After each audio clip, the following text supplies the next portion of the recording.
wheelchair user to Everest Base Camp and Kilimanjaro Summit. Now you might notice that I'm not walking and I'm not sat in the room with the pictures behind me. In fact, we're looking at airplanes.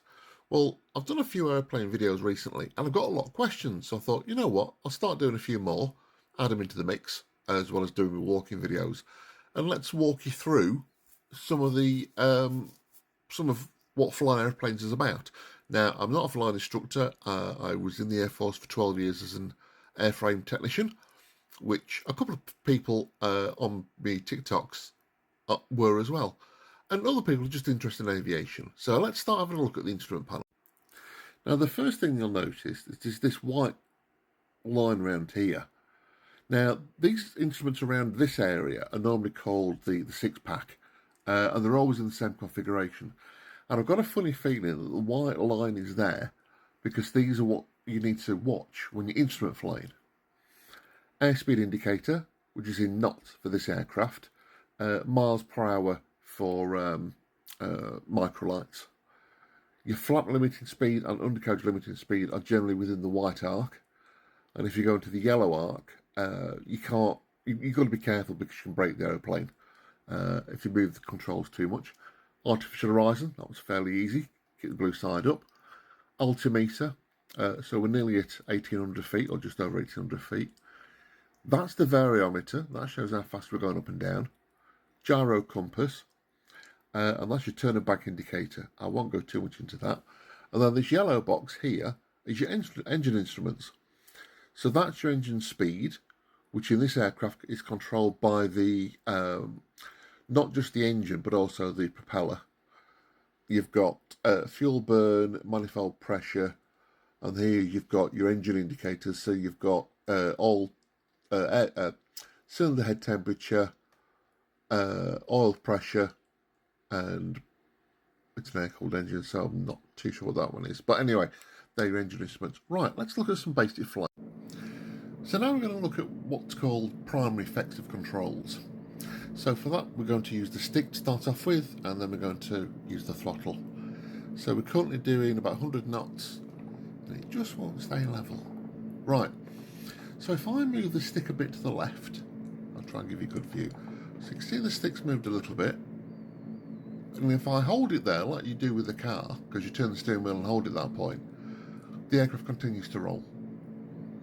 And even if you stop the control on the stick, it'll continue to roll at the angle that you last left it. It's only when you put some opposite control in that it will bring it back to the centre. Now, people will think that, well, if you want to climb, you pull the stick back. Watch the speed just there. It's at the end of the white arc. I'll try and get a bit closer.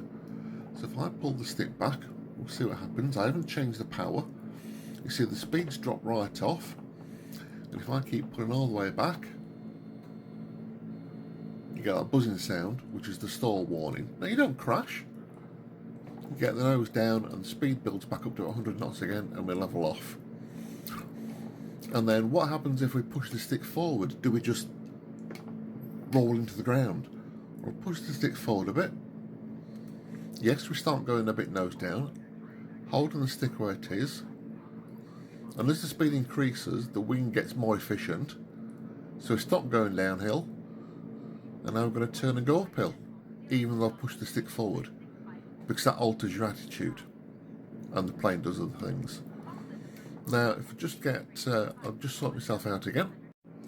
So that's your throttle, and that's your pitch. This is a constant speed propellered engine, powered engine. So what happens if we increase the engine revs and the power? What happens? Nose initially goes down and it pulls up and it should roll eventually. I thought it went the other way before. So it's rolling to the right. Let me correct it. Now let's have a look if I close the throttle and pull the pitch all the way back. The nose drops. And which way does this one turn? So it's going straight at the moment. The airspeed's not plummeted, in fact, because we're nose down, the airspeed's actually going up. So we're at the top end of the white arc. So, okay, that's how the basic controls work, and we have rudder as well. You can see the rudder pedals down here. Some aircraft, like gliders, need rudder to help them into and out of turns.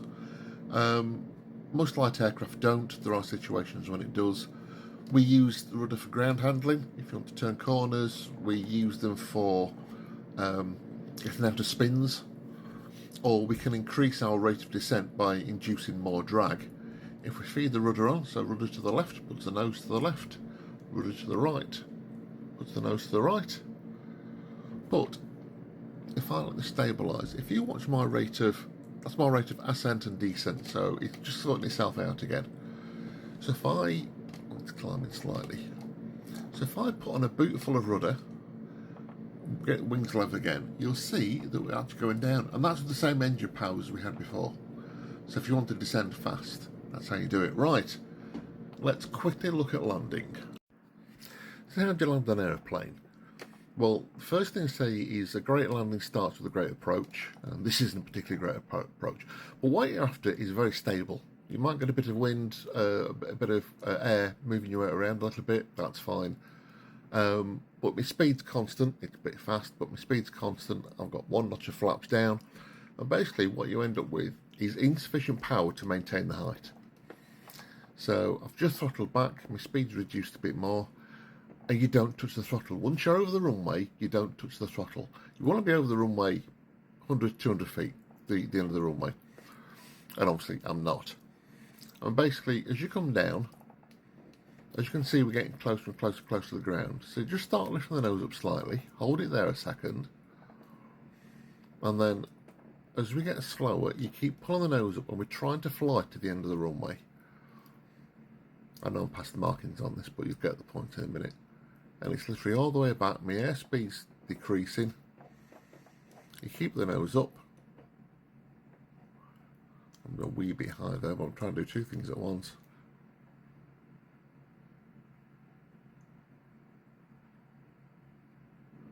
I didn't get a storm warning, but there you go.